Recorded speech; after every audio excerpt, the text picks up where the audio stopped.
ನೋಡಿ ಫ್ರೆಂಡ್ಸ್, ಎಷ್ಟು ಸಖತ್ತಾಗಿದೆ ಸ್ನ್ಯಾಕ್ಸು. ಹಾಯ್ ಫ್ರೆಂಡ್ಸ್, ಎಲ್ಲರೂ ಹೇಗಿದ್ದೀರಾ? ಚೆನ್ನಾಗಿದ್ದೀರಾ? ಇವತ್ತು ಇನ್ನೊಂದು ವಿಡಿಯೋ ಮಾಡ್ತಾಯಿದ್ದೀನಿ. ಏನಪ್ಪ ಅಂತಂದರೆ, ಅದನ್ನು ಹೇಳೋಕ್ಕಿಂತ ಮುಂಚೆ ಯಾರೆಲ್ಲ ಇನ್ನೂ ನನ್ನ ಚಾನಲ್ ಸಬ್ಸ್ಕ್ರೈಬ್ ಆಗಿಲ್ಲ, ಸಬ್ಸ್ಕ್ರೈಬ್ ಆಗಿ, ಲೈಕ್ ಕೊಡಿ, ಶೇರ್ ಮಾಡಿ. ಏನಪ್ಪ ಅಂದರೆ ಸಿಂಪಲಾಗಿ ಇವತ್ತು ಸ್ನ್ಯಾಕ್ಸ್ ತೋರಿಸ್ತಿದ್ದೀನಿ. ಬ್ರೆಡ್ಡಿಂದ ಮಾಡೋ ಸ್ನ್ಯಾಕ್ಸು ಮಕ್ಕಳಿಗೆ ತುಂಬ ಇಷ್ಟ ಆಗುತ್ತೆ. ಕೊನೆವರೆಗೂ ನೋಡಿ ಫ್ರೆಂಡ್ಸ್, ಯಾರು ಸ್ಕಿಪ್ ಮಾಡಬೇಡಿ. ಬನ್ನಿ, ಅದಕ್ಕೆ ಏನೇನು ಬೇಕು, ಹೇಗೆ ಮಾಡೋದು ತೋರಿಸ್ತೀನಿ.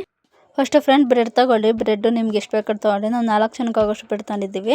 ಬ್ರೆಡ್ ತೊಗೊಂಡಾದ್ಮೇಲೆ ತವ ಕಾಯ್ದಾದ್ಮೇಲೆ ತವಕ್ಕೆ ಸ್ವಲ್ಪ ರೋಸ್ಟ್ ಆದಮೇಲೆ ಸ್ವಲ್ಪ ತವಕ್ಕೇ ತುಪ್ಪ ಹಾಕ್ಕೊಳ್ಳಿ ಫ್ರೆಂಡ್. ತುಪ್ಪ ಹಾಕೊಂಡಾದ್ಮೇಲೆ ಅದನ್ನು ಬ್ರೆಡ್ಡು ರೋಸ್ಟ್ ಮಾಡಿರ್ತೀವಲ್ಲ, ಅದು ಸ್ವಲ್ಪ ತವದಲ್ಲಿ ತುಪ್ಪ ಹಾಕಿರ್ತೀವಲ್ಲ, ಸ್ವಲ್ಪ ಸೌರ್ಕೋಬೇಕು. ಈ ಥರ ಸೌರ್ಕೊಂಡ್ಮೇಲೆ ತುಪ್ಪ ಎಲ್ಲ ಅಂಟಾದ್ಮೇಲೆ ನೋಡಿ, ತುಪ್ಪ ಎಲ್ಲ ಸ್ವಲ್ಪ ಅಂಟ್ಕೊಂಡು ಹಂಗೆ ಸುಮ್ಮನೆ ಬೆಚ್ಚೋಕ್ಕೆ, ಜಾಸ್ತಿ ರೋಸ್ಟ್ ಮಾಡ್ಕೋಬಾರ್ದು. ಆಮೇಲೆ ಬಾಳೆಹಣ್ಣು ತೊಗೊಳ್ಳಿ ಫ್ರೆಂಡ್ಸ್. ನಾನು 2 ಬಾಳೆಹಣ್ಣು ತೊಗೊಂಡಿದ್ದೀನಿ. 2 ಬಾಳೆಹಣ್ಣು ಇಂಥ ಚಿಕ್ಕಕ್ಕೆ ಕಟ್ ಮಾಡ್ಕೊಂಡಿದ್ದೀನಿ.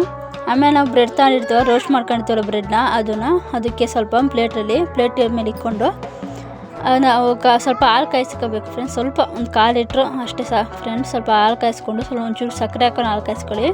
ಹಾಲು ಕಾಯಿಸ್ಕೊಂಡಾದ್ಮೇಲೆ ಅದು ಬ್ರೆಡ್ಗೆ ಏನು ರೋಸ್ಟ್ ಮಾಡಿರ್ತೀವೋ ಬ್ರೆಡ್ಡಿಗೆ ಹಾಕ್ಕೋಬೇಕು. ಕ್ಲೀನಾಗಿ ತೆಳ್ಳಗಾಗಬೇಕು, ಅದು ಮೆತ್ತಗೆ ಹಾಕೊಂಡಾದ್ಮೇಲೆ ನಾವೇನು ಬಾಳೆಹಣ್ಣು ಕುಯ್ಕೊಂಡಿರ್ತೀವೋ, ಕಟ್ ಮಾಡ್ಕೊಳ್ತೀವಲ್ಲ ಬಾಳೆಹಣ್ಣ, ಅದನ್ನ ಹಾಕ್ಕೊಳ್ಳಿ ಮೇಲೆ ಎಲ್ಲ ಫುಲ್ಲು ಫ್ರೆಂಡ್ಸ್. ನೀವು ಯಾವುದಾದ್ರು ಎಷ್ಟು ಬ್ರೆಡ್ ತಗೊಂಡಿದ್ದೀರೋ ಆ ಬ್ರೆಡ್ಡಿಗೆಲ್ಲನೂ ಹಾಕೋಬೇಕು.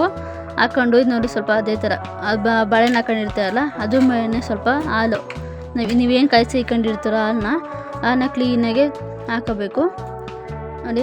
ಮತ್ತು ಇನ್ನೊಂದು ನೋಡಿ ಫ್ರೆಂಡ್ಸ್, ಎಲ್ಲ ಬ್ರೆಡ್ಗಳಿಗೆಲ್ಲನಕ್ಕೂ ಹಾಲು ಹಾಕ್ಕೊಂಡು ಕ್ಲೀನಾಗಿ ಮಧ್ಯಕ್ಕಾಗಲಿ ಸುತ್ತ ಎಲ್ಲ ಹಾಕೋಬೇಕು. ಇಲ್ಲ ಅದು ಮೆತ್ತಗಿರುತ್ತೆ, ತಿನ್ನೋಕ್ಕೆ ಅಷ್ಟು ಟೇಸ್ಟಾಗಿರುತ್ತೆ. ಆಮೇಲೆ ಗಟ್ಟಿ ಹಾಕೋದ್ರೆ ಚೆನ್ನಾಗಿರಲ್ಲ ಫ್ರೆಂಡ್ಸ್. ಅದಕ್ಕೋಸ್ಕರ ಕ್ಲೀನಾಗಿ ಹಾಲು ಹಾಕ್ಕೊಳ್ಳಿ. ಸುತ್ತ ಮಧ್ಯದಲ್ಲಿ ಎಲ್ಲ ಕಡೆ ಹಾಲು ಹಾಕ್ಕೊಂಡು ಆ ಥರ ದಬ್ಬ ಹಾಕ್ಬೇಕು ಫ್ರೆಂಡ್ಸ್. ನೋಡಿ, ಆ ಥರ ಮಡ್ಚಾಕಬೇಕು. ಮಡ್ಚಾಕಾದ್ಮೇಲೆ ಕ್ಲೀನಾಗಿ ತಿರ್ಗಾ ಸ್ವಲ್ಪ ಇನ್ನೇನು ಸ್ವಲ್ಪ ಏನು ಹಾಲು ಇರ್ತದೆ ಮಿಕ್ಕಿರುತ್ತೋ ಹಾಲನ್ನ ಕ್ಲೀನಾಗಿ ಹಾಕ್ಕೊಳ್ಳಿ. ನೋಡ್ತಾ ಇದ್ದೀರಲ್ಲ, ಅದ್ರ ಮೇಲೆ ಕ್ಲೀನಾಗಿ ತೆಳ್ಳಗಿರೋ ಫ್ರೆಂಡ್ಸ್. ಟೇಸ್ಟಾಗಿ ತುಂಬ ಇರುತ್ತೆ. ಹಾಲು ಎಷ್ಟು ಹುಯ್ತೀವೋ, ಎಷ್ಟು ಹಾಕ್ತೀವೋ ಹಾಲನ್ನ ಅಷ್ಟು ಟೇಸ್ಟಾಗಿರುತ್ತೆ. ನೋಡ್ತಾ ಇರ್ಬೋದು ನೀವು. ನೋಡಿ ಎಷ್ಟು ಸಖತ್ತಾಗಿದೆ, ನೋಡ್ತಾ ಇದ್ದೀರಲ್ಲ.